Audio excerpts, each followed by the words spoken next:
very good. I was waiting for the second good to go because that's usually the good to go. Exactly.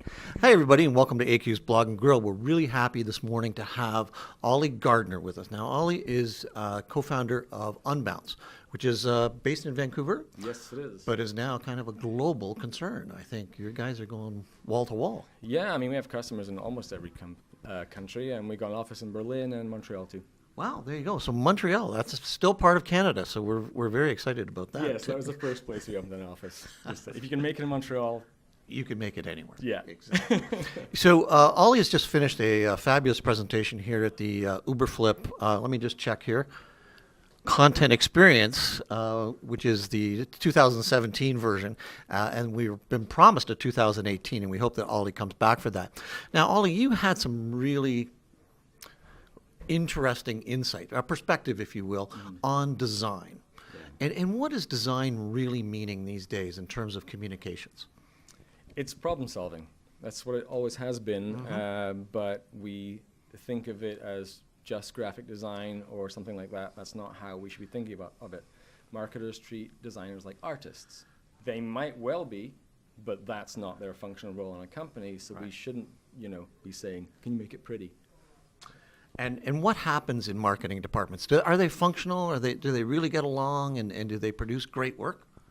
Sometimes, but no, I don't think they do get along. It's dysfunctional. When I was doing my research, I talked to a lot of designers and copywriters and marketers, like off the record, to get their honest opinion. Yes. And, I'd get a message on Slack saying, thank you so much for finally talking about this, or nobody respects design in this company. Like, what? That's terrifying. But it's how people feel because they talk to one another incorrectly. They stand over someone's shoulder like, can you make the logo bigger or make it pop? It's just. Isn't that that is such a great line. Can we make that pop just a little bit more? Can I punch you in the face just a little bit faster? I think should be the response. Yeah. So one of the things that you mentioned this morning was micrometrics and how important that is. So can you explain a little bit about that for us? It's all about the process I outlined, which is to try and fix this dysfunctional relationship. It's about isolating data that you should be looking at and then observing it collaboratively. And the observations you see, then you create design experiences, like optimize just that to try and change on-page behavior.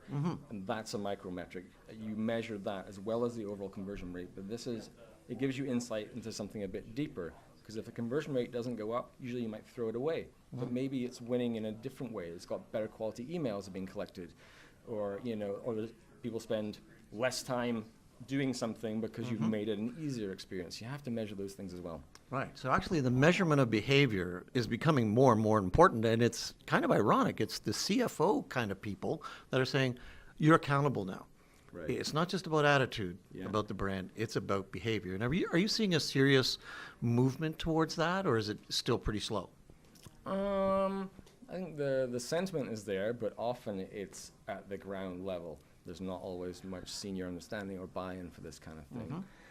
And it's interesting because you can make changes to an experience. So we changed our pricing recently, and everything worked great.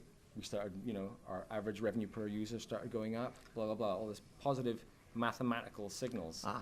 But if you talk to customer success, the qualitative stuff, we changed to annual billing. We have a percentage of people going, I didn't know I was signing up for that. Why is there a $900 charge instead of $99? Right. So now for the first time in our history, we have angry customers because, if we just look at the numbers, it's like, yay. We're being successful. We're not, because we've damaged our brand. So we have to design a different experience because we paid attention to that data. Yeah, and isn't that the way it is these days? I mean, I teach in a business school, and I teach fourth-year marketing students, and they're still focused on arithmetic. They're still focused on the figures, 1 + 1 = 2, and yet that doesn't give the geometry of the situation, what's behind those numbers. So how do you think, like an organization like Unbounce, what are you going to do now? How are you going to change the experience and protect the brand?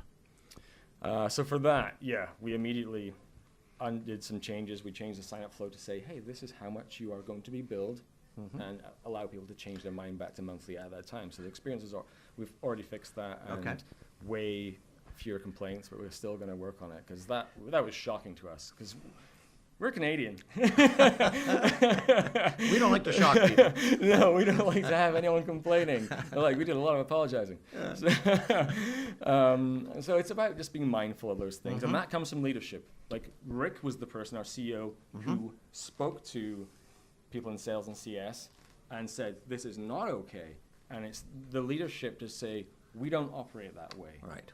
It has to come from, from the top down. Maybe it starts from the bottom. Yeah. But there has to be some instruction from up here to say, Sure.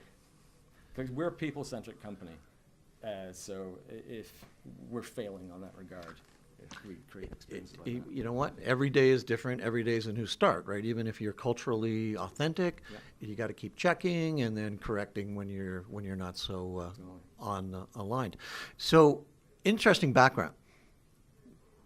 University of Edinburgh, the Napier University. Yeah. Napier University in Edinburgh. Yeah. 1994-95, you get a degree in, is it digital design? What is it in? Electronic and communication engineering. Like, Okay. awful 4 years of my life. Then I started a master's after that. Yeah. Again, on something that was digital advanced digital electronic design. So that was like semiconductor design. Okay. Again, not what I wanted to do. I wanted to be a sound engineer, and I was manipulated into going onto this course. Terrible. I mean, I loved being at university, but virtually no value from that. But I eventually took that because I learned some coding skills there. Yeah. Began my career as a pretty hardcore coder, then made my way through to back end to front end to user experience, usability testing. Yeah. Then optimization. I became a marketer when we started Unbounce because I've There you never go. done it before. But I've always supposed to be on that side. But I like that I have the technical because you can call BS Right. on people that says, "Oh, we can't do that. That's too hard." I could do that. It would be sloppy, but I could do that. So I know you can do it. Yeah. Oh, that's excellent. So the other thing I really caught from your presentation this morning was design equals empathy. Yeah. And just unpack that a little bit for us. Where were you coming from on that? Well, if we're trying to design an experience, it has to be solving a problem for the person who's going to interact with our marketing or our products. And if we don't care about their experience, there is no empathy. Right. But it's also on a team level. If there's no empathy between you as a marketer, designer, copywriter, if you don't understand each other's brilliance, then that's not going to work properly. So a collaborative process can help you build internal empathy, which then helps you, do that for your customers. Very good. And I guess if you're really authentic about the empathy, then you are showing respect to, well, the customer and to your colleagues and whatever. So I think Aretha Franklin had it absolutely right. Absolutely. R-E-S-P-E-C-T. That's it. Well, this has been great, Oli. Thanks for joining us on pleasure. AQ's Blog and Grow. We look forward to hearing you and seeing you again. Awesome. Great. Thank you. Thanks, everybody.